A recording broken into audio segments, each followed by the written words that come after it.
Film Dorks. Hey, all right, so we're here.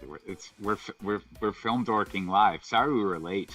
We had a few technical difficulties. That's on me. Like we're all too poor to afford good stuff. Maybe not all of us, but certainly Lucas and I are too poor to afford proper equipment. Anyhow, we are working that out, and I'm Nick. I'm Tom. I'm Lucas. I'm Bridget. I'm new. I'm Lucé. Yes, you're our special Welcome, guest host for Lucé. this event. Thank you. Thank you for inviting me. I love talking about movies more than anything else in the world, so I'm psyched to be here. Well, we're glad to have you. When we said time travel romances, were you excited about that? You know, that's not a genre I think about, because I was like, what does that even mean? And then I Googled it, and I was like, oh, yeah, I like all these movies. Yeah, it's weirdly such an intense, like there's so many time travel romances that it has to have its own subgenre. I mean, there's a couple big ones that were like you could throw in this mix. Like in Back to the Future, you could kind of throw in this mix. I mean, there's a whole lot of like. It's funny you say that because there. We have a bunch of people who were like, when we posted like, oh, what is your favorite? We had a bunch of people who were like upset that here I'll cut to the feed. I don't know if you guys at home will be or on the feed here will be able to see it, but we had one of the comments was, "Where the hell is Back to the Future on the list?" Which and then there was another one here. Let me pull up this other one, which was the comment was Bill and Ted, duh, as like their favorite. Which we discussed are, if you think about it, those have romance elements to them. Like Back to the Future is all about getting his mom and dad together. And Bill and Ted, well, that's a little iffy. It's not the main focus, though. But it's not the main focus. Thank you. True. So that's why I think what makes this genre different of the time travel romance, because we said Terminator in the Dork Out session. We said Terminator has a huge romance, is a critical part of it, but it's not the main focus. So anyway, that's what distinguishes it. Okay, fair enough. Good argument. Way to cover that, you guys. I had to think about it for a while, though. I was like, shit, why don't we? Because we did them on a previous podcast? No, because it's a legitimate genre.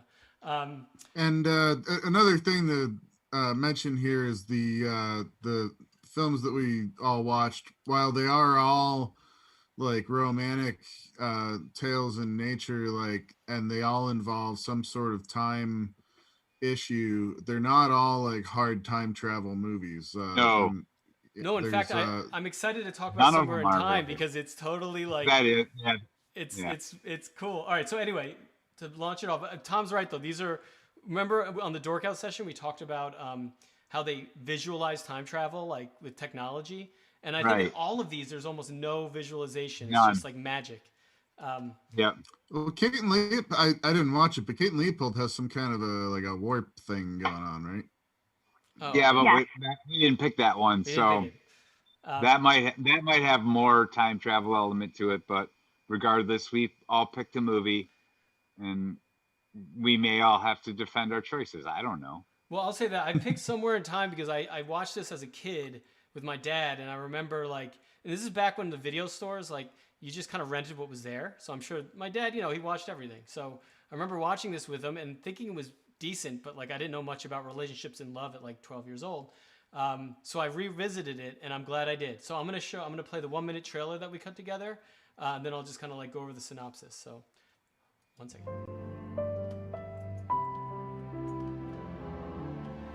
Come back to me. Richard Collier is about to begin an incredible journey in search of the love he could never find in this one. That's Elise McKenna. Starred in a play in the Hotel Theater. When was this play done? 1912. Dr. Finney, is time travel possible? That is a question.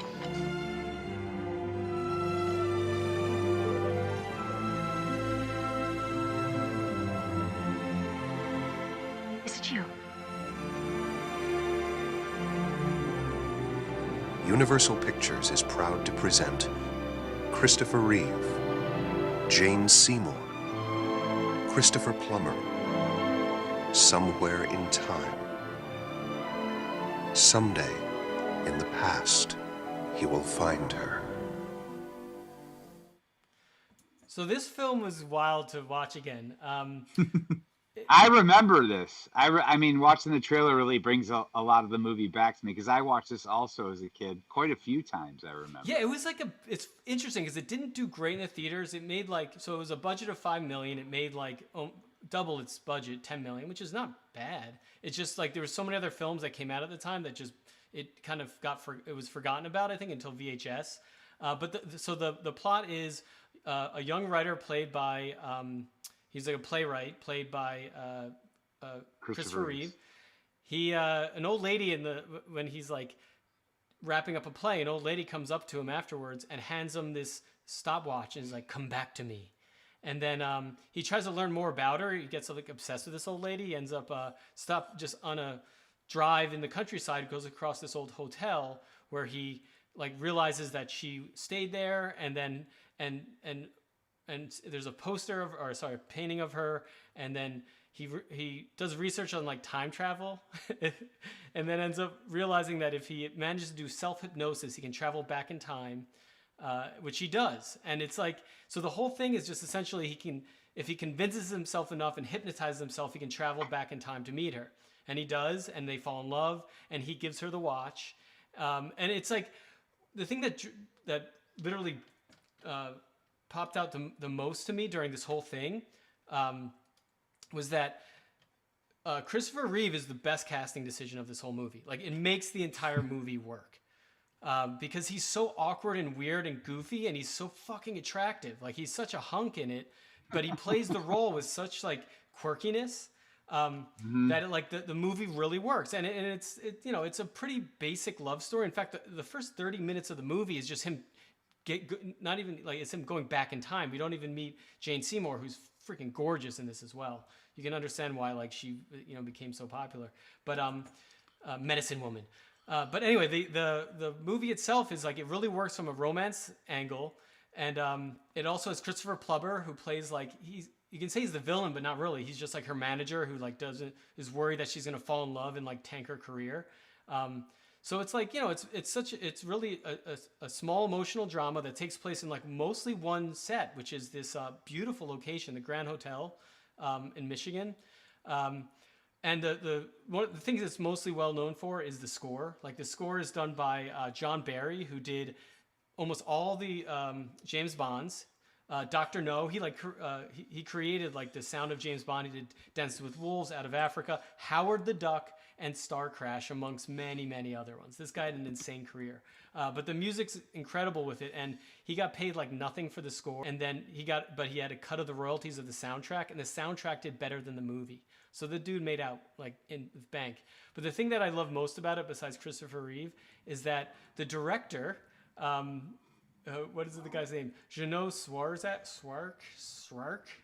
Anyway, this dude is like, all right, let's just go through what he did. He did Bug. I don't know if you guys saw that, a 70s weird like cockroach and radioactive cockroach movie. Jaws 2, Supergirl, Santa Claus the movie, and he did like 1,000 TV shows, including Rockford Files, Ironsides, Columbo, Perry Mason, $6 Million Man, Fringe, Cold Case, Bones, Scandal, Supernatural, Smallville.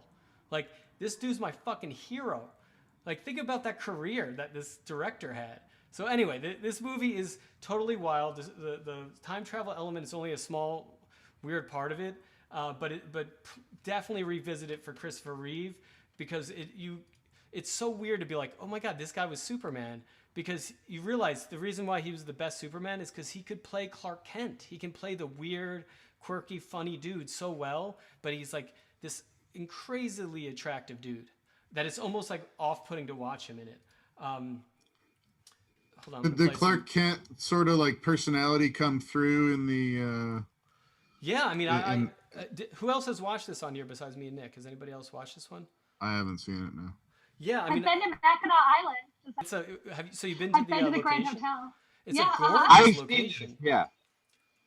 The one thing that it's interesting about the plot line of this, and I know if anybody's ever seen The Red Shoes, which is like Yeah, I the love The late Red 30s, early 40s, right? But it kind of that sort of idea that when he goes back in time, he's kind of stuck in and sort of a throwback version of the Red Shoes. It just reminds me of that movie a little bit with a writer, going up against the head of a theater company kind of thing. Well, I mean, the period piece of this is one of the reasons to watch it, because they really did a lot of attention to detail on like they had to bring cars on the island that they weren't even allowed to do. And the funny thing is he has to dress in the era appropriate clothing to like hypnotize himself, and he shows up and they're all making fun of him how out of date his clothes are. It's like those little things that are really funny in that work with the script. But yeah, I mean, there's not really much to the movie besides just this guy obsessed with this woman. But the cool thing is this watch. There's a fun time paradox, Tom, that I think you'd appreciate in this, where Christopher Reeve's given the watch by what's her name, Elise. So Elise gives him this watch, right?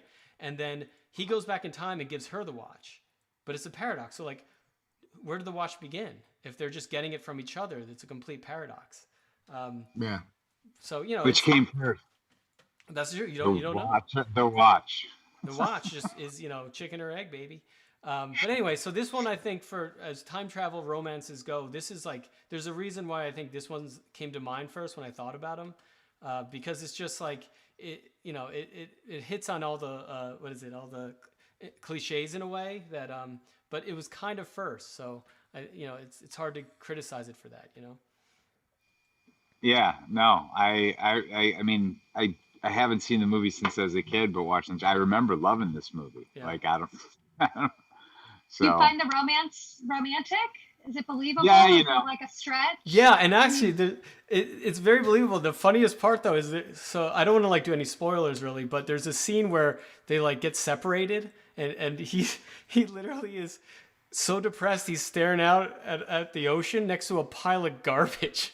There's literally a garbage with a seagull in it next to him, and it was like the funniest shot where I was like, if there's anything that sums up a broken heart, it's this guy sitting next to a pile of fucking garbage. Just like depressed. Anyway, yeah, the romance works, and it's really sweet. I mean, anyway, so I highly recommend watching this one, especially if people are really for Valentine's Day coming up. This would be a good one to put on. Yeah, when the topic came up, I thought of the same thing, but I wanted to choose something weirder. You definitely did choose something weirder. So what's the next one, though? So after Somewhere in Time, where should we go next? From Bridget, what did you say? I think we go, to 13 going on 30? 30, yeah, so. So, all right, Lucé, that was yours. 13 going on 30, yes. 13 going on 30 is my pick. 2004, I saw this movie in the theater when it came out with my mom, who loves romantic comedies. I have not really been a romantic comedy person since I was of the early teen years. And she actually had to kind of drag me to this. And I was like, oh, so stupid. But I think it was like maybe a Mother's Day thing. And then I fell in love with it. I absolutely am obsessed with this movie. I probably seen it 20 to 30 times. I watch it a couple times a year. Nice. I think the jokes are really well written. I think Jennifer Gardner is one of the most charming people alive. I don't know why she hasn't had a bigger career. I agree. Lady. I agree. Yeah, I don't know if Ben Affleck squashed all of her charm out of her or what. She should be in more Maybe. I think that's his one greatest she's talent. adorable. Adorable. Lucé, we're going to play the trailer real quick, though, okay? The 1-minute trailer. Jenna Rink couldn't grow up fast enough. Smile, sweetie. Don't you knock? So on her 13th birthday... Check this out. Wishing dust. She only made one wish. I hate being 13. I just want to be grown up. And she woke up 17 years later. Hey, sweet Bob. You're naked. Well, not yet. Now she's got a lot of catching up to do. Repeat after me. I am Jenna Rink, Big Time Magazine editor. I am? Eminem's on the phone. He wants a decision now. Plain. Peanut. Revolution Studios presents... You want to know a secret? Yeah. You're the sweetest guy I've ever known. And I just floated home on a cloud. That is so romantic. Jennifer Garner, Mark Ruffalo, 13 going on 30. All right. With Mark Ruffalo. Phew. Yeah.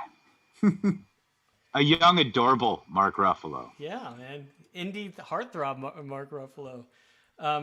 So yeah, Lucy, give us a quick rundown of what the plot is, just like the brief bullet points there.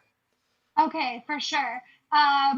Hold on, I just flipped my page. Oh, that's okay. I did the same thing. So I think you guys could see in the trailer a lot of really cute fish out of water moments, and that's really what drives a lot of the comedy in this movie. But the general plot is it opens on Jenna Rink, 13 years old. She's so excited about her 13th birthday party.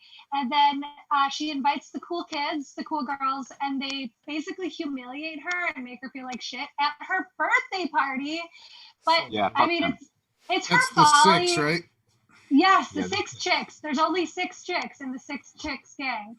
So she has a wonderful friend in the next door neighbor, Maddie, but the two of them are obviously into cool, mid-'80s music, and they have great sense of style, but they're kind of weirdos, and she wants to be cool, which is, the first mistake. So these girls come, they humiliate her, she feels like shit, and she goes in this closet and she just tells herself over and over and over that she wants to be 30, flirty, and thriving, which is the catchphrase in her favorite magazine, Poise, all about how great it is to be in your 30s. And so she's like, I gotta skip this. I gotta get to my 30s. So the magic dust that Maddie gives her for her birthday falls on her while she's rocking back and forth. So yes, there's not actual science involved here. It is magic dust. No, that's science. Yeah, that was, somewhere. That was wishing dust. That shit's for real. Right. I just don't know all the mechanisms. Fairies part that out, and they have to. It's not easy to cultivate. I mean, I don't understand it. So she wakes up. Oh my God, she's 30. Amazing. A lot of people compare this movie to Big. It's not like Big because she shoots forward into her life. Do you know what I mean? She's not just like, now I'm big in the same world. Well, that's the thing is, Big is not a time travel movie, and this is. No, it's she does just a regular magic. Thank you. It makes me fucking crazy. Maybe it's my number one pet peeve. But people are like, oh, the movie that's like Big. And I'm like, nah, it's nothing like Big. Sorry, you're not a fan of either movie, idiot. So anyways, she shoots forward in time to 2004, the present. And she has everything she's ever dreamed of as a 13-year-old. She is the editor of Poise magazine. She lives in the house that you could see as she's a kid. She has this like picture of a condo that's like her like dream. She lives in that condo. She's fucking dating a hockey player, an NHL hockey player, and she's who likes to do strip teases for her. She's dating like who? He's really silly. He seems nice. He seems like a fine dude. Nice. Anyway. He's funny. Yeah. He's funny. But he's a good, good dude. Yeah, he's not shitty. But then she finds out she thinks she has everything she wants, but then it turns out being an adult sucks, right? And like her best friend. Hello?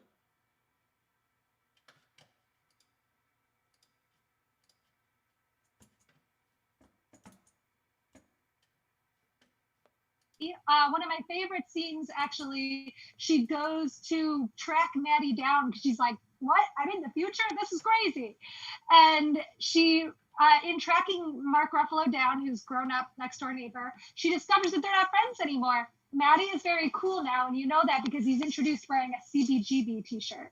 He has a great apartment too, by the way. Oh, yes, everybody has great apartments in this. Yeah. He definitely has some success as a photographer in New York City if he lives there. Yeah. Oh yeah. When she comes, even though that was the shitty apartment. Supposedly, right? Yeah. I know. He's like, it pays the bills, and I'm like, dude, you're making $120,000 easily a year.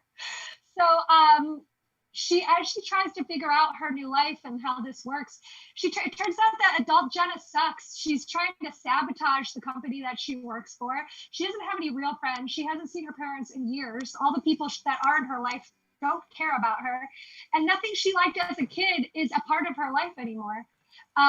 So essentially, this is a romantic comedy because she does want to she realizes she has feelings for Maddie. But I would also argue that this is a time travel movie about self-discovery because a large part of the storyline is about how Jenna has to get back in touch with who she really is to have the life that she wanted. It's not about all the stuff. It's not about the cool girls. It's about things that made her special at 13. And I really like it because I think it's a really powerful message for like people at any age, but especially teen girls, that like if you were a nerd who liked stuff that's cool when you're an adult but not cool when you're a kid, like it feels terrible. But then if you stay into those things, you will eventually be a cool adult, which is way better than being a cool teenager. Yeah, I agree. This movie surprised me with like it's such a mature like statement that they're making, which is yeah, like it's not just about being cool, like about living the right, like the high life, whatever. It's about being a good person. That's the whole moral of the story, is like it's about her journey, her self-discovery. And yeah. She recognizes her 13-year-old self is like, I'm a bitch, like I suck. And it's because of the trauma she had when she was young, she like learned the wrong lessons from. It's really like a adult, you know, theme to this movie that is also really silly and goofy and whatnot. Yeah, you know, and I mean the comedy. Oh, sorry, go on. I was just gonna say, I gotta say, like, this is a movie I fought watching.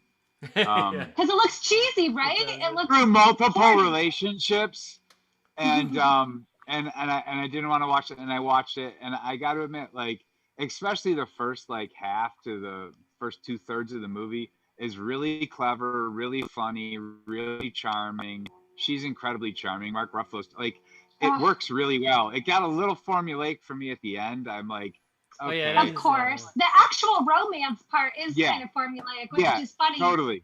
Yeah.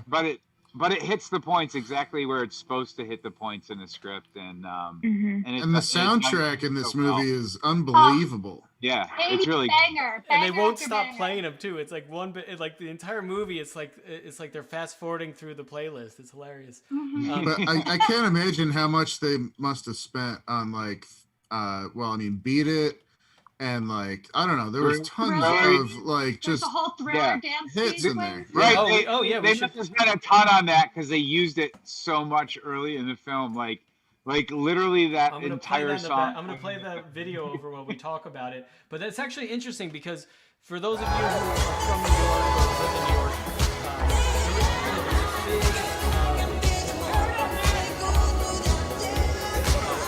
in New York there was an entire scene where they would do the Thriller dance during Halloween. I don't know if you guys lived there for that or around for it. So like, and it started making me think though, like it was around the time when this movie came out, like they would go, during Halloween, during the parade, there would be like a flash mob of people would always get together every year and do the Thriller dance. And I was like, I wonder if there's something corresponds to the actual of this film, because it came out the years I was in New York. Was it 2004? 4. Mm-hmm. Yeah. So that was like a big deal then of every Halloween doing the Thriller dance. Anyway. I mean, that dance scene is infectious. I know that like mass dance scenes are kind of a cliche in a lot of movies, but I think 2 comedies do it in a really delightful way, which is Clerks 2 and 13 Going on 30, where I just like, no matter how curmudgeonly I'm feeling that day, like, and I think part of it is Jennifer Garner and her fucking 8-foot deep dimples. She's just having so much fun that you're like the Maddie, you're like the Mark Ruffalo who's like, I don't know another damn thing in the movie. And then she's so good, she's so beautiful. I mean, the joke writing is pretty good. My best friend is a comedy, and like, I think the joke writing is really solid. But she sells it, and like, what it is like, she's always 13, and I think that's really hard to do. That's like an underrated movie. Like, we see Jennifer Garner, and she's like really slim. She does it perfectly. Supposedly she spent like weeks.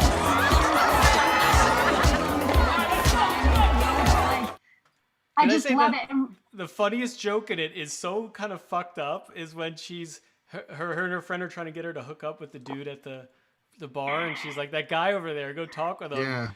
Yeah. And she walks over to like the 12-year-old boy and starts chatting with him. It's like so fucked up. Yeah, Tom and I were watching it together, and I'm like, that's really good. They like the whole way that played out. It played out perfectly. It was really well done. Like, of course, because a 13-year-old is not looking at an adult man. Yeah, she's so desexualized in the film that it's so cute. It works. Like all the comedy works because they. I also like when she turns around when she's like, no, I was talking about him. She's like, ew, gross. Yeah. Because I was thinking the same thing. I'm like, What do you Ew, mean that the guy's cute guy? gross. over there? My other that's a great. I forgot about that part. My other favorite line that I think is really funny, and this was written by a husband and wife team, Kathy Usoa and Josh Goldsmith, who also wrote What Women Want, which is another kind of fantasy rom-com with Mel Gibson and yay Helen Hunt. Melvin Gibson. Melvin. That's what I call him because I hate him. Yes. So I think it's interesting. I think some of the jokes work so well because a woman and a man wrote them together. So like the female perspective is really like pure, and it's some movies that are rom-coms written by men, they always hit a little weird because it's like, well, that's not exactly a woman's experience. So there's this great line where she gets into the elevator with like the girl who lives in her building who's really rich and shy, and she's like, this shy girl looks at her and she's like, I love your dress, and she's like, thanks, it's because I've got these incredible boobs to fill it out. Yeah. And it's like, it's such a funny thing that like when you are a young teen girl and you're just like waiting to get boobs, it feels like that's like your life. Like one day it'll all come together for me when I get boobs. And I love that joke is in there, because if you went from 13 to 30 and you had tits all of a sudden, you would be like, wow, this is it. I've hit it. Listen, if I woke up with tits tomorrow, I'd feel the same way. For sure. Yeah, right. You've been looking forward to it all this time. I had tits as a teen boy, and I didn't like it. It's a little bit of a different experience. Yes. Yeah. Wait, so Bridget, I think. Oh, you go. Yeah. You go. No. Oh, yeah. So no, I know exactly what you're about to say.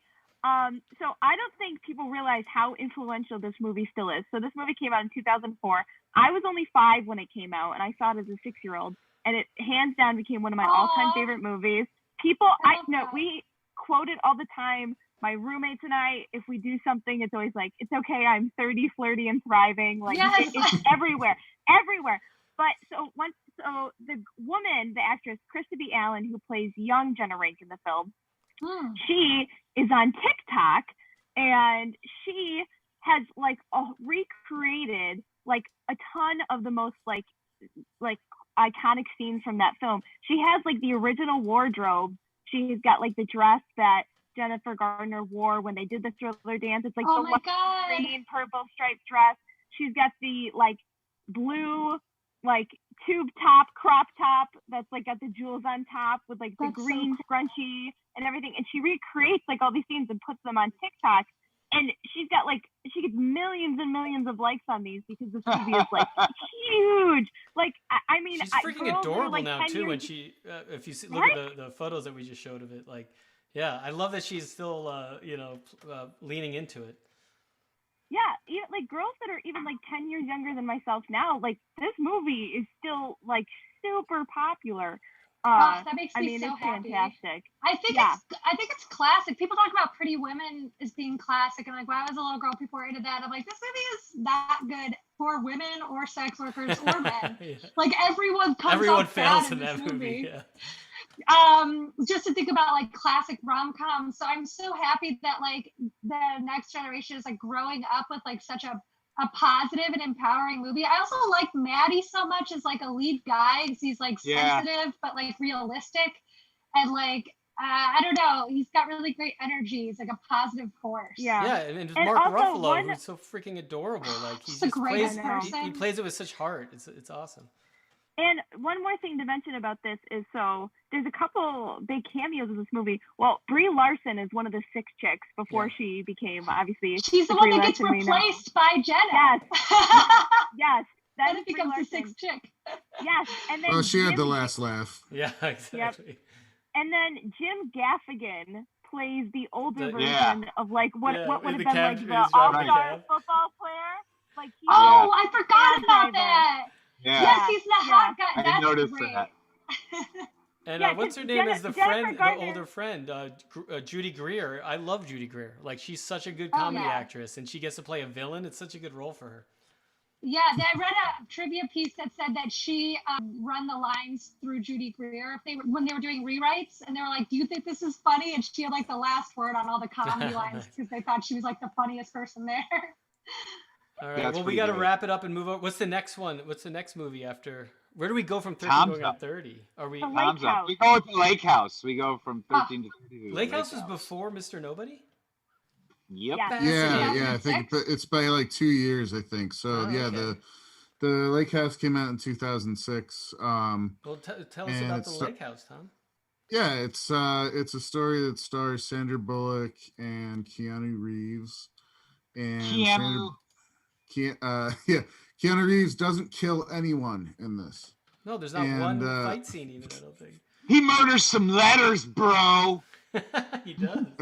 He murders my heart. Yeah. So what happens in this is Sandra Bullock is a doctor and she's renting this lake house, and then she decides to move out. And she leaves a letter to the next tenant. And it turns out that for whatever reason, it's never really explained, the mailbox is some kind of a time portal to the year 2004. And Keanu Reeves is the architect that who is the son of the guy who built the lake house, and he's living there, and he gets this letter in 2004 that doesn't seem to make any sense. So he writes this person back, and she gets his letter back in 2006, and they start corresponding, and then they pretty quickly figure out that there's this weird time difference, and they're totally in love, and they're hitting it off. Yeah. And they end up going on like this weird sort of time travel date where she gives him a list of all these places in Chicago, and he goes walking around and writing back to her as he writes. And switch it, reverse it. He gives her places to hit. Wait, do we have a trailer for this one? Sorry, let me play the trailer right now. Show the trailer, and then we'll get into it. All right. I bought a house on the lake. It's beautiful.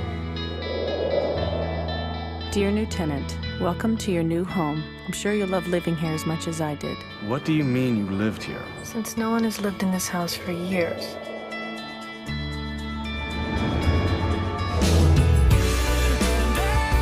I miss the lake house and its trees.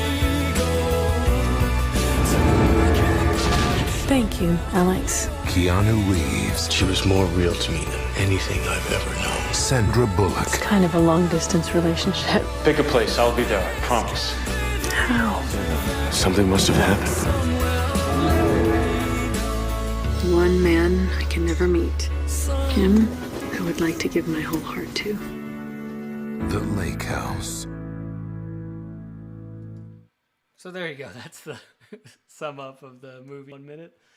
By the way, I listened to 1 minute, and whoever edits those makes it really easy, where they have all these flash cuts all the time. Anyway, Lake House was easy. Yeah, I mean it's kind of an easy movie to watch. There's not a whole lot of heavy plot stuff going on. It's really them. They're two lonely people. They're getting to know each other through these like time travel letters, and they both have like their own difficulties in their own home. The thing that kind of annoyed me a little bit about it was that it's pretty unrealistic in terms of like what normal intelligent people would do with the time travel mailbox. But yeah, totally. The whole time I'm like, why aren't you fucking sending stocks back through that thing? Why aren't you sending lottery numbers back? Like, yo, you two could be so stupid rich, like you won't even care if you love each other anymore. They also seem pretty like okay with not telling. Like, wouldn't you freak the fuck out and run over to all your friends and be like, check this mailbox out, and just be shoving shit into it? Like, anyway. Yeah, sending back a dead cat for no reason. Like, whatever. It's a fucking portal through time. But anyway, you just move beyond that and you focus on the love. Besides logistics aside, they fall deeply in love over these letters that are of course beautifully handwritten, and then there's a lot of voiceover and a lot of like sort of montagey stuff, which really sort of controls the flow of this whole thing, and they pace it out kind of nice and slow, and there's like gentle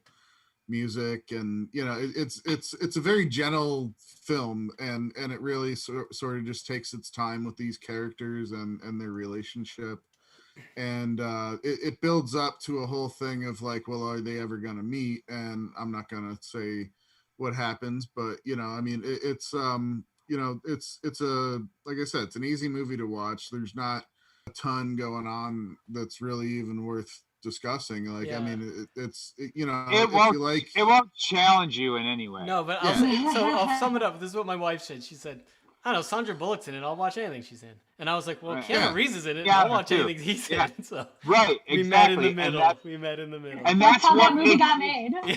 and that's what makes it watchable. It's I mean, it really absolutely is. true. Like, It's the cast. If you had two actors that were not even remotely as charming and likable, and attractive, this movie Wouldn't work. suck. It would be so boring. You'd want to poke your eyes out. It would be a Lifetime movie or Yeah. like one of those Yeah. Hallmark movies. Yep, absolutely. Yeah. we definitely, and like we called all the plot points. Like at the beginning of the movie, I was like, Yeah. oh, so that's that. And then we like halfway through, then my wife was like, oh, so that's what's gonna happen. Like we kind of saw it all coming. But I'll tell you, it was a fine journey. Like when we got to the end, we were like, and the penultimate moment happens on Valentine's Day too, so there is that whole tie-in. added bit of So if you and your romanticism. sweetheart want to sit down and watch a movie, you couldn't do worse, or you can do. If you're gonna if you want to fall asleep and not have sex on Valentine's Day, Lake House is your best bet. I think it came out. I think it was a Valentine's movie when it came out. I saw it in the theater with my then boyfriend. You know what's weird about this too is like it's the Keanu Reeves Sandra Bullock pairing. Like after Speed, like I they even did said, it was like, is Speed, this a sequel and to then they Speed? did the Lake House. Yeah, But I don't know. I have like a negative. you gotta slow connotation down. with this You know, movie. like Right. really slow. Well, my mother is like absolutely obsessed with this movie. I've seen it like 40 times by default. I'm sorry. And we were just cleaning at our house, and there was like 4 copies of the Lake House in DVD, like plastic wrapped, never opened, because like her friends every year for Christmas would just get her a copy of the Lake House.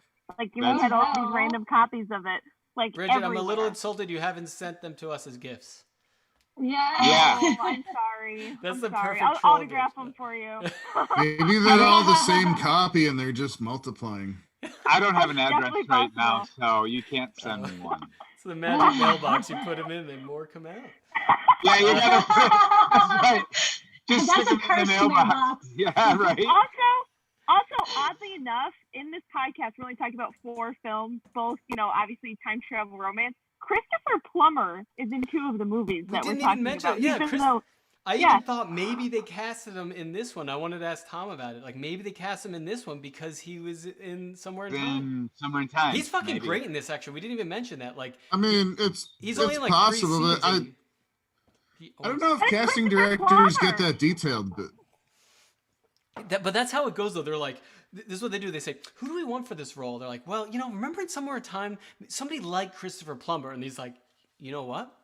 We can get Christopher fucking Plummer for this. And they're like, oh, yeah. He's cheap now. He's old. But he fucking owns Honestly, it. Like, I love how much he... Plummer is like always going to be Captain Von Trapp. I just can't. I can't move past it. For me, he's always going to be the Klingon in Star Trek 6, where he spouts fucking, Wow, Shakespeare. dude, that's super fucking nerdy. Yes. Tachba, tachbe. That's right. Oh my god.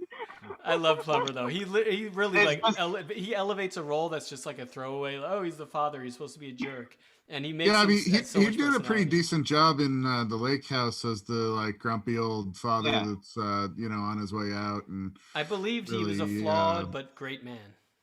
yeah, Yes. and I mean, he gave Keanu Reeves a lot of good material to work with, and What did I say about Keanu Reeves in range? I'm like, the only range he has, that's not is the gun range. Is the I can't- shooting range? Yeah. In which we love That's him. all he needs, though. Yeah. He's that good looking. Oh, whatever. I love everything he's in. I'll watch everything he does. Speaking of good looking actors, I picked a movie. Oh, yeah. Whew. Lucas's favorite actor stars in Okay. Mr. Nobody. All right, we're gonna Jared play the Leto. trailer. We're gonna play the Lucas trailer. is a big fan. I have a lot to say about this movie. Mr. Nobody. We don't know who Mr. Nobody well, you is. can shut up for a Neither second. does he. Our patient's memories are confused. So, Nemo, have you made up your mind? Do you want to come with me, or do you want to stay with your father? We cannot go back. As long as you don't choose, everything remains possible.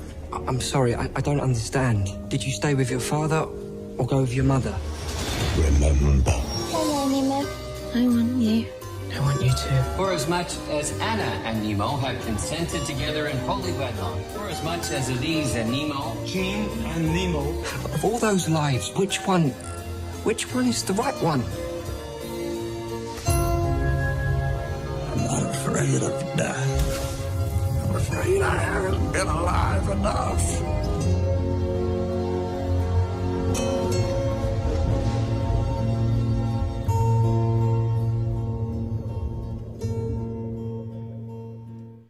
Yeah, I feel like I got ripped off in this movie because I made the mistake of watching the director's cut. All right. So maybe you did, but maybe you didn't. I did. It was 3 fucking hours long. Okay. I'm not kidding. I One, saw the time. one. You hush, because you're lying. You're lying. It wasn't 3 hours. It was 2 hours and like 45 minutes. I'm going long. on Crackle right now. Oh, I'm gonna not find it. even. It was like 240. The original cut's 220, but that's not even the point.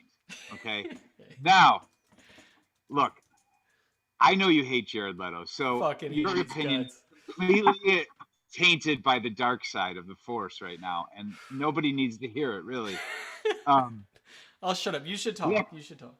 Okay, so Mr. Nobody was a movie that was, I mean, it was shot in what, Belgium and Germany. I mean, it's shot all over, The like, UK, Canada, Spain, I think Canada. yeah, it's like all over the world. Like, but what's interesting about now, there's no denying that this film is a romance.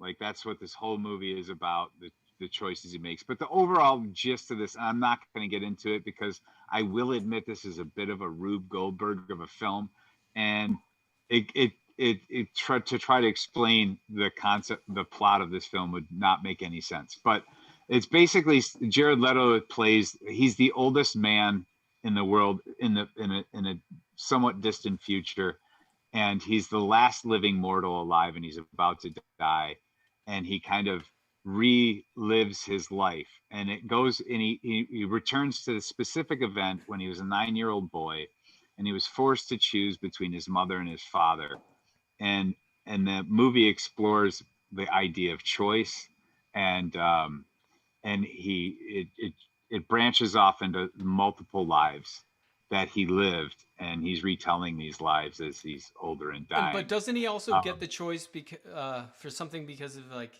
heaven? There's some weird reason. Okay, you're not gonna get into why. But it's a time travel movie because he can see into the future. Yeah. He'll all of a sudden go from one life and then wake up into a completely different life in a different time period. It goes back and forth. I'll give it's a little loose on time travel as like no, but it definitely is. I remember watching it and thinking, okay, Nick is right. Like because he gets to jump back and forth through time. He not only does the plot do it, but as a character, he can decide to replay something. So he can say, right. I don't like this life. I'm going to go back to this decision I made and make another choice.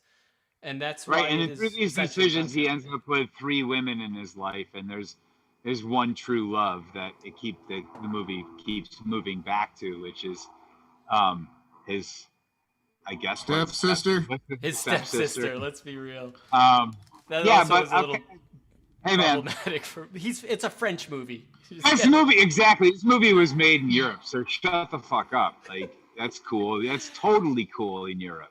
And those it definitely has the feeling of like the Citizen Kane sort of structure. Yeah, I mean it does get a little confusing at times, but it moves in and out of all these different states of consciousness with this character, and it plays with really, really, really big ideas, and is really heavy on theme. You know, it brings in a lot of stuff about string theory and the Big Bang and entropy and chaos theory, and ties it all into like these multiple lives and looking back and like the idea of how do you really exist, you know. It's got a lot of heavy mind-blowingly visuals like nobody's business. It does run a little long. It does hang a little heavy on the Watch the theatrical cut. I'll just say that. I feel like I got Well, and- screwed by the I just watched the extended cut, and it is a little. Admittedly, this movie is long, and you have to have patience for it. But there's amazing performances throughout the movie. Like even Jared Leto's great in this movie, and he's not great in everything. I'll say as a Jared Leto hater, he's benign. Like he's fine in this movie. He's fine. If I've never seen him in anything He's else, great as the old man. His like when he so- plays himself at 120 years old, like Bridget he's really found- fucking good. We're gonna talk over while we watch, but Bridget found the makeup effects, like a behind the scenes makeup effects of how they did it. It's fucking crazy. They're really impressive too. Yeah. And he's fine as the old man. But I'll just say, He's so Jared good. Leto, I Actually, really like he's really good. when he's getting his ass kicked in a Fincher movie. But like, I was fine. No, you're right. He was benign in this. I was fine with him in this. In fact, the performance by the kid is really good. Like, Yeah, the one that plays the teenage Nemo Nobody is his character's name, and there's like in the 9 and the 15.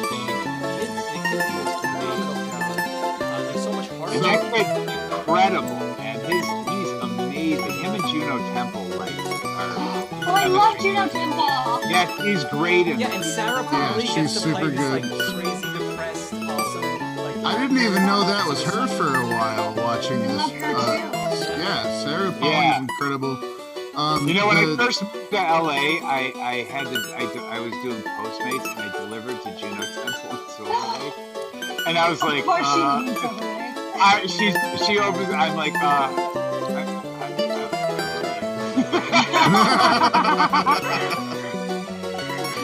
Your movie. So that's how you got banned from Postmates. Huh? You did. No, this was before you could tip up, which really sucked if you're a Postmates driver. Oh my god, I didn't know there was a before tipping time. Gross. Yeah, there was. Gross. Yep. But besides the incredible makeup here and the performances, the amount of effort that must have gone into making this movie is unreal. Like the amount of locations, the just incredible set design, just everything looked like it took so much time and so much storyboarding effort to and to money. frame those things alone was like a Herculean There's effort. so many small, tiny little scenes in this that are just complete side things that like they had to build an entire apparatus for, and it's 3 seconds of screen time. Like there's so much in this movie. It blew me away. I thought it was really impressive. Yeah, that's the one reason I picked this is one, because you'd never see anybody in America make this movie except for maybe Aronofsky.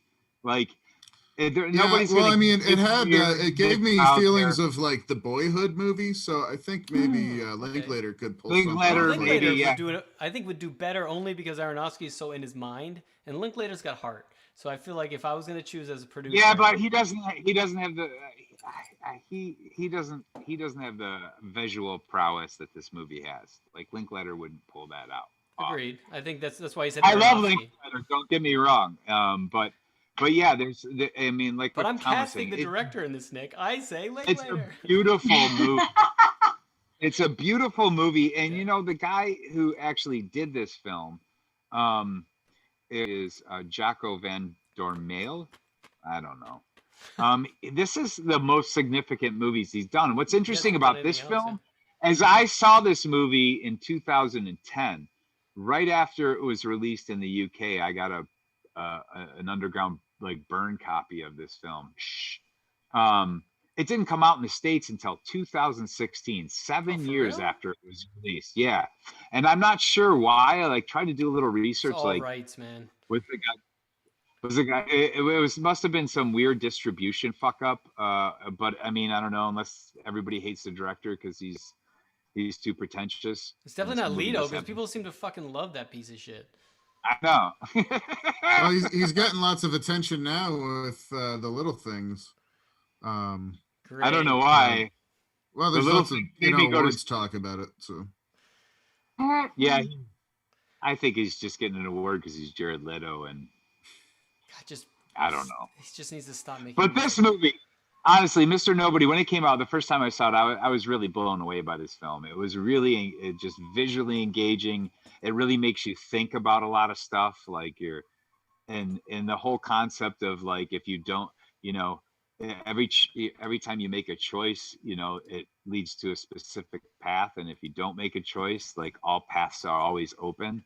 It's just there's a whole lot of shit that they play around with this film that just makes it really enjoyable to watch, especially if you've hit a couple of bong rips. I feel you. All right, well, so that's it for the movies we're reviewing, right? Yeah, that's our choices on romantic comedies. I know there's more out there. There's so many. We didn't Please, do. yeah, I mean, I We still didn't think even we talk should about do, watch more. Yeah, we should do Kate and Leopold. Which is Oh, more yeah, of a let's do it time next travel year. movie, but next year. Valentine's Day. Next Valentine's yeah, Day. okay, that's a But, deal.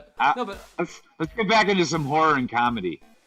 yeah. Well, I was gonna say, I think horror probably is the next one since we did spoofs for the previous one. We did time travel, so yeah, I think we're up to horror again. But so, quick question, Yeah. Bridget, did you watch Mr. Nobody? No. Okay, so your task off. She probably read your shitty drunken reviews on Slack as you were watching it and avoided it, unfortunately, because it's the best movie of all the movies that we've talked about. No offense. I wanted you, but I wanted Bridget to be the deciding voice on whether it's I'm right, you're right. I have a feeling I'm. Oh, just your being fault. an She's asshole. not. All right, so next podcast, I'll have watched it, Yeah. and then we'll, You can let us know. we'll Yeah, you circle can- back to it. But let's go to our guest host tonight. Why don't Sure. what's your? I know you live in Los Angeles and stuff, but what else you got going on? Like anything? Oh yeah, tell us about your wanna- podcasts and stuff. Yeah, I have 2 podcasts. If you guys have enjoyed my thoughts on 13 Going on 30, I have a podcast called You Need to See This, which is a film podcast about underrated gems. They don't have to necessarily be oddball films. Some are just like blockbusters that nobody saw, like box office bombs.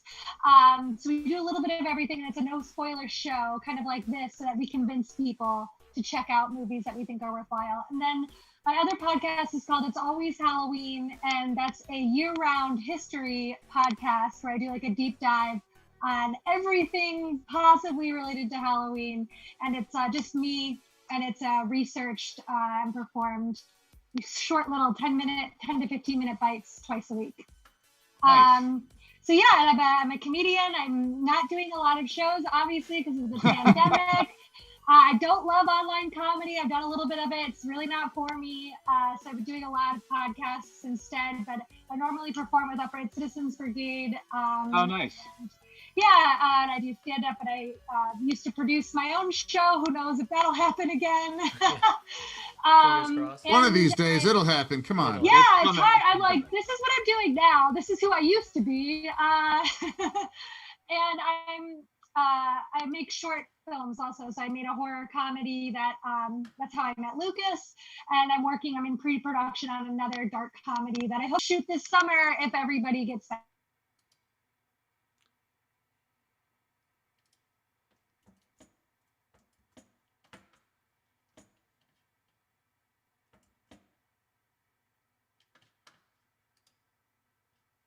There, and my podcasts also have a web presence and are easily findable on Apple and Stitcher and Spotify and everywhere you get podcasts. Cool.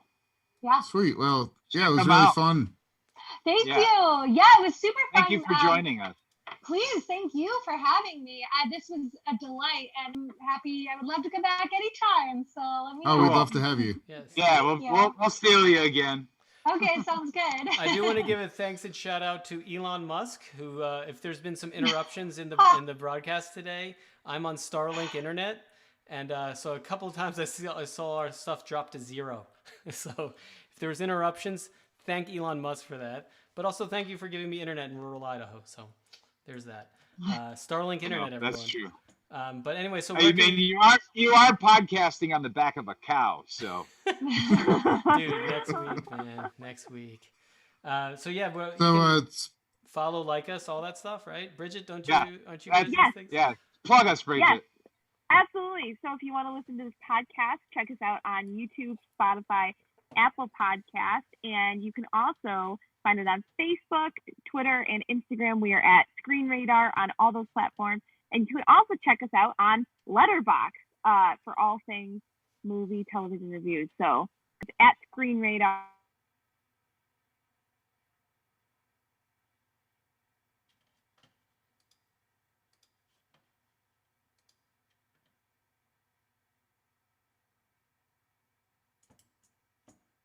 I'm so There's some new ones coming out intrigued now.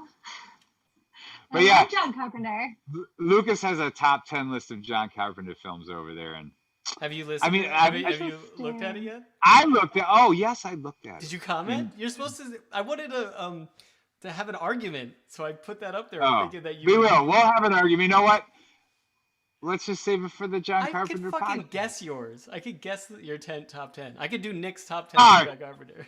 Oh, you could you? Yeah. It's on. All right. All right. Cool. Thanks, I'm everybody. gonna have to look you guys up. I can't Screen wait. Radar. All right, Screen Radar. awesome. Bye, Me guys. too. Okay. Bye. See you in a couple weeks. Bye. Bye. Thanks for Bye. joining us. Thank you for having